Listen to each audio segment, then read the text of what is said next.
जाजपुर जिला सिंहपुर ठारे महात्मा गांधी जयंती अवसर में युव सरपंच शशांक शेखर खिलार अध्यक्षतार स्वतंत्र ग्राम सभा अनुष्ठित होईछि। जाजपुर स्वतंत्र प्रतिनिधि प्रदीप मरमलिक रिपोर्ट ओटीएन टीवी।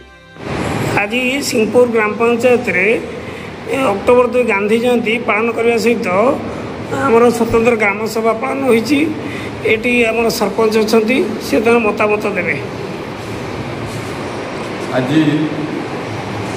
अक्टोबर 2 तारीख महात्मा गांधी 117तम जन्म जयंती अवसर में सिंहपुर ग्राम पंचायत कार्यालय एक स्वतंत्र ग्राम सभा अनुष्ठित होता।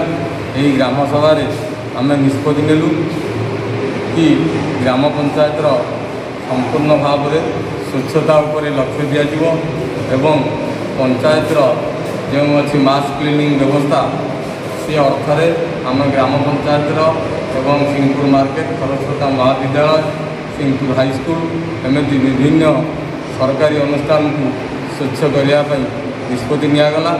सिंहपुर ग्राम पंचायत विभिन्न स्थान में आलोकीकरण कराई व्यवस्था करागला एवं विभिन्न वार्ड में सीमेंट चेयर परिवार व्यवस्था अनुमोदन करागला एवं समस्त वार्ड मेंबर स्थानीय बुद्धिजीवी समस्त को नहीं यही निष्पत्ति नि आगामी दिन में यह कार्यकारी करा जहाँ